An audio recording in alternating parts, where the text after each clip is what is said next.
Hi, my name is Sakura Philpott. I am a student with AIPC and this is Sean Lilly, and I have her consent to film today for assessment purposes. Thank you. Good morning, Claire. Hi. My name's Sakura. It's nice to meet you today. Yes? How are you? I'm okay. Okay. Before we get started, I thought I might share a bit about how counselling works, just so that we're all clear, and I wasn't sure if you'd ever been to counselling before. No, I've never been to counselling before. Okay, alright. Well, first of all, holistic counselling is a service that believes that you are the expert in your life and the things that relate to how you operate your life, and that we're here to support you to work through any issues and to provide you with tools. So we're very person-centered focused here. The second thing is that everything we say in session is confidential. I don't share it with other counsellors or people outside of these sessions. There are a few exceptions to that. First of all is if I think that you're in danger or you're a danger to other people, I might need to report that to authorities, or if there's a child at risk, I will need to report that also. And then the last one is if the courts have requested the documents or the counselling notes, then I may have to provide them. I would aim to always try and let you know in advance of any time of me sharing records with anybody under those circumstances. Are you okay with that? Yes, I'm okay with that. Okay, good. As I said, confidentiality applies. So then the other question I have is it alright if I keep notes? I just keep them to remind myself of what we've covered, what goals we've set, and of course they're kept securely and confidential. Yes, yeah, that's fine. Great. So the other thing is if you need to cancel, we need 24 hours notice. That's just so that if there's, we have waiting lists and things like that, people can get the space that becomes available. Mm-hmm. If you don't give us 24 hours notice, you might be charged a fee. Mm-hmm. But you can ring us, or you can send an email, or you can leave a message on the answering machine. So that's just general housekeeping for that sort of stuff. Are you okay with that as well? Yeah, I'm okay with that. And one other thing that's important to note is that in an emergency, we're not a crisis service, so if you feel that you really need help outside of hours, you can call Lifeline on 13 14 11, or you can call 000 in an emergency. We also have a little card out at the front that has some specialist service for after hours help. Whether it's anxiety, whatever. There's always help available if you're outside sessions. So are you okay with that part as well? I appreciate that. Yep, alrighty. So then the other thing is that usually the sessions are about 50 minutes long. Yes. Our time today, because it's an introductory session, will be a little bit shorter than that, but usually it's about 50 minutes overall. Okay, so if you're alright with all of that, can I just get you to sign this consent form that outlines that you understand everything we've just discussed? Yeah. Lovely, thank you so much for that. So, in your own words, when you're ready, would you like to just tell me a little bit about what brought you here today? Yeah, it was suggested to me by my husband that I come to counselling because I'm really struggling with the idea of going back to work. I have Ethan who's 4, and he would have to go into daycare to go back to work, and so I am struggling with the decision about whether or not I should be going back to work or not. Okay, alright. So in terms of the overall picture, do you want to share with me what has led to this decision-making point in terms of, is it that you need to go back for money, or what are the reasons that you're thinking about it? I am in the I work as an accountant. Yeah. Yep, and there are some things to keep my accreditations up to date. Yep. And I have a friend who's gone back to work. So we used to do play dates with them, and she's gone back to work, and her son is in the same daycare that I'm considering sending my son to for daycare, and I just get more of that adult interaction. Like, I love my son, and I don't want to risk losing out on this time together because I know it's so brief. But I'm just thinking about whether or not I need to go back to work. Right, okay, alright. So, I guess sometimes in these situations when you're trying to make a decision, there's quite a few different ways we can approach this, but I'm wondering if maybe we can look at it from a values point of view. So, in terms of being a mother, staying at home, what do you value about What do I value about being at home? I value the role of the mother and the relationship that I have with Ethan, and I value the sense of security that I create with him, and that kind of thing, the home life and things like that. So it's really important for me to make sure that Ethan is safe and secure and feel loved and things like that. No wondering whether or not he'll feel rejected going to daycare from me or those sorts of and things. Look, and that's a valid concern, and it's a concern that lots of mothers share, I think, in trying to make the decision about when and how to either go back to work or put their child into daycare or allow their child to go to kindy, those sort of things. So, it's perfectly normal and okay.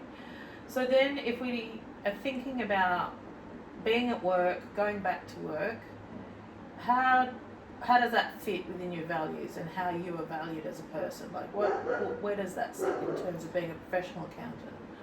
Yeah, it was always very important to me to be to get my accounting degree and to work in the industry before I had my baby. So I have done that, and my workplace has kept my position open for me all this time that I've been with Ethan, and they've come to me to ask me to come back full time, but I don't really want to go back full time at this point.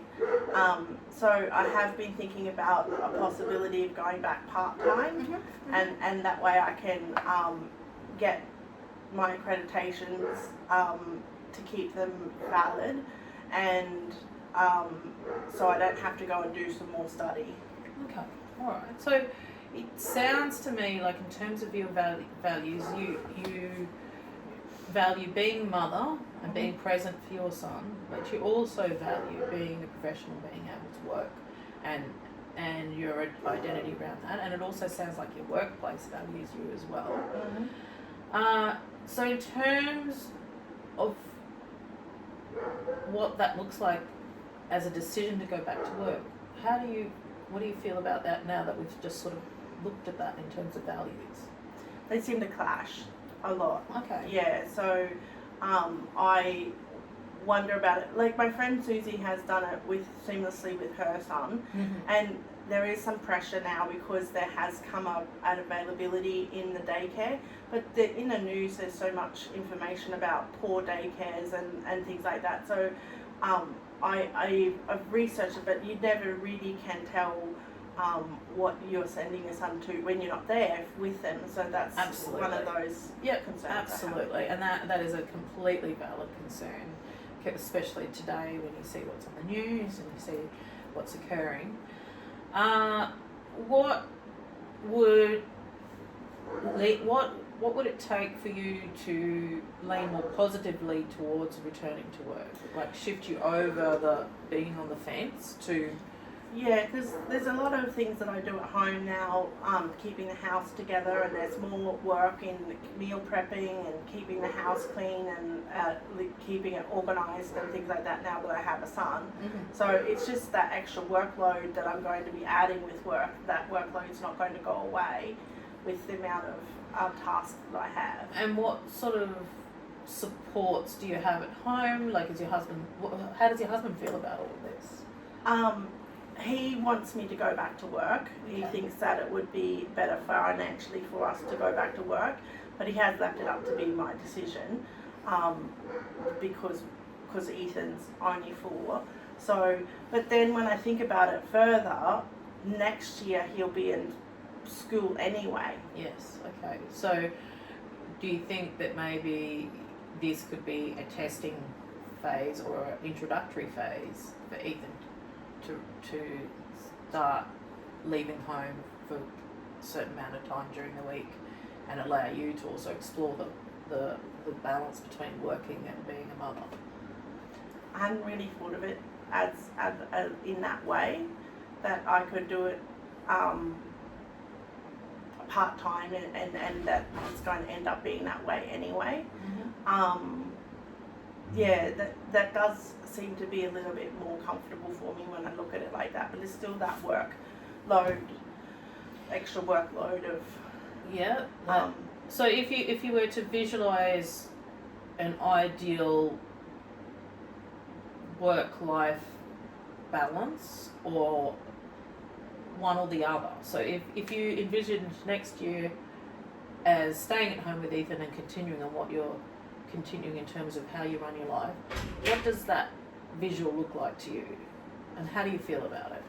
Yeah, it's a little bit different now because Ethan's best friend is in care, so we're doing a lot more things on our own again, playing, and it'll just look very similar to what we're doing right now. But he's just a bit bigger and a little bit more exploratory, so we might go out a little bit more and do some day trips and things like that. And if you envisage being at work, perhaps say on a part-time basis with Ethan in care on a part-time basis, what does that look like? What and how does that feel for you? It's a big adjustment because I haven't been working with a child, so I wonder about deadlines and those sorts of things, and splitting my priorities between the family and the household tasks and the caring for Ethan and that sort of stuff, and what happens if he's sick. Like my husband's work is really, he's a consultant and he has to meet his deadline, so then I'll be meeting my deadline, so who cares for Ethan at those times and too. But when we were talking about going to school, I'm going to have to be facing those things as well. Those things next year, regardless of if I go back to work. Indeed. And how is your friend who's gone back, how has she balanced out the deadlines? Because surely she has similar sorts of issues. Yeah, she got a house cleaner in, actually, so I could call Susie and see if I could get the number of the house cleaner. She got a house cleaner in as well, and I don't know how else she manages it, other than she said she got help. Yeah, okay, alright. And do you think you might be open to getting help as well if you were leaning more towards going back to work early? Maybe for a short period of time, just to help with the transition. Yeah, okay. Maybe. Alright. Okay. Are there any other concerns with going back to work? You've talked about, meeting competing deadlines, being able to care for Ethan, meeting the requirements of being a mother, so cooking, cleaning, those kind of things. And you've also said that your husband works a pretty high pressure job, so he's not necessarily going to be able to pick up too much slack or any other things. Is there the possibility that he would help out if you asked? He has his roles that he does in the household, so that's helpful enough, and I don't want to take away from his time with Ethan for get him to do stuff as well. Yep. So I don't think that's a priority for us. Okay, alright. Okay, so we've covered quite a bit of ground in a short amount of time. If I were to say you'd made the decision to go back to work, how would you feel right now if I said that you'd already made the decision? Oh, if the decision was made for me and I was heading back to work, I would just deal with the things as they came up. So I think that I hadn't really considered just that the decision has been made, but like next year I'll be going back to work anyway because Ethan will be in school. So maybe this is a good opportunity to practice some of those skill sets with him and getting him ready and getting some of those routines underway. And maybe for you to be a bit more comfortable and to problem solve before you. So I'm assuming that you would be going back to work part-time now if you made that decision. Yeah, I'm thinking 3 days a week. And that maybe next year you'll be 5 days a week anyway? Yes. Okay, alright. So realistically, if the decision was made for you now, you'd be going to work part-time, you'd be looking at getting some help in, and you'd be dealing with stuff on a day-to-day basis. How comfortable do you feel with that? Like that situation, that being your everyday? Feels like a new challenge that I need to face, and I haven't had to face any new challenges in a while, so it'd be interesting to be able to juggle those sorts of things. But largely a positive. Yeah, I think that my mother was a stay-at-home mum all the way through, so I get that pressure from her to stay at home with Ethan over and over again, that I'm going to miss out on opportunities of learning and stuff like that. But a lot of my friends, not just Susie, are working mothers now, and it just seems to be one of those things that you have to do. Yeah, okay. Alright, but is it something you'd want to do? I think that's what we're here to decide. Is it something you want to do, and are you comfortable with it? Yeah. And that's... I'm getting more comfortable with the idea of going back to work, at least part-time, maybe even part-time in the first year while he's at prep, so that I can be there for some of those times as well. Maybe part-time for a little bit longer. It'll alleviate some of that stress that I have around it. Yeah, okay. And so what other lingering, I suppose, concerns do you have? Like, you've said that you can see positives for staying at home a bit longer, giving Ethan that little bit more time of one-on-one mum time and you at home. If you were to go on the other side of the fence, so to speak, and say, I'm going to stay at home just that little bit longer, how does that feel? Yes, it feels more comfortable because that's what my mum did. Yeah. But I know with kids going into prep and that haven't gone to the things, the daycare suggested that I come in because it helps with the readiness for school. So I hadn't considered that until they brought it up with me, the school readiness for him, because I just went straight into prep, and that's what everybody did. Growing up, but it seems to be a different expectation of what they need to know and learn, and so the daycare has a space available for him now, and I have to make the decision by tomorrow.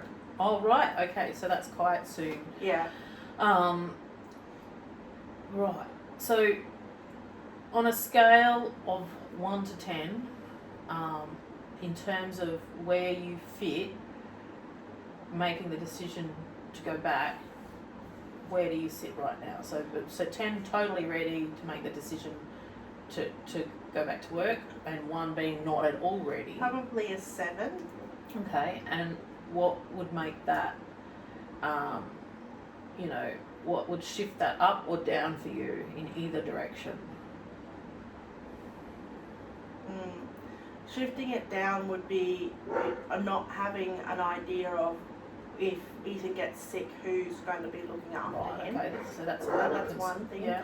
And moving it up would probably, maybe I can have some work flexibility where I can work from home. Okay. Yeah, I probably could do some work from home. And you feel that you can maybe talk to your workplace about that? They're very flexible with that. They do really want me back. They want me to take some of my clients back, so I have been there for a while before I started here. So I think it's just taking the jump. Yeah, okay, alright. And, in terms of looking after your son Ethan, does your mother live close by? Do you have other options besides? Or is it just, it'll just be on a case-by-case basis? Yeah, my mum does live close by. I hadn't considered asking her. I hadn't considered asking her. Okay, so that's also a possibility in making this decision. Yeah. So we've covered quite a lot of ground. It sounds to me, and correct me if I'm wrong, that you feel pretty comfortable. You've got some concerns, but you feel pretty comfortable to make the decision to go back to work. Yeah. You feel like you've got some support from your husband, that you would look at getting some extra support in for cleaning lady or something like that. Yeah. To help you make the transition. Yes. You've got the opportunity for a place at daycare but there's a bit of a time crunch in the sense that you've got to make the decision by tomorrow if you want the place, which is, sometimes when you feel pressured, it can make you feel a bit anxious. Yeah. So that, that's a consideration. It sounds to me like you're leaning towards going back part-time, at least to try it. I think that when I first came in today, I was leaning towards staying home, but I do see the value of going back to work more and more as I've talked through it today. Okay, cool. Well, look, what I would say to you is whichever way you make the decision, and I would think that you're probably after this going to go home and have a bit of a think and make a decision one way or the other, and possibly talk to your husband about it as well, and your mother, that whichever way you decide, there's no right or wrong decision. It's only what works for you, and what you think is going to work in aligning to your values and how you see yourself as a person, as a mother, and as a working mother, either now or next year. So is that all about right in terms of reflecting what we've talked about today? Yes. Is there anything else you want to talk about or explore? We've got a few more minutes left. No, I'm good. Okay, all right. Well, look, thank you for your time today. I hope the discussion has been useful. And look, if you'd like to come back and talk to me again, or talk to one of our other counsellors again, as you journey through the next stages of this change in your life, feel free to come back at any time. Okay, thank you very much. No worries. Thank you.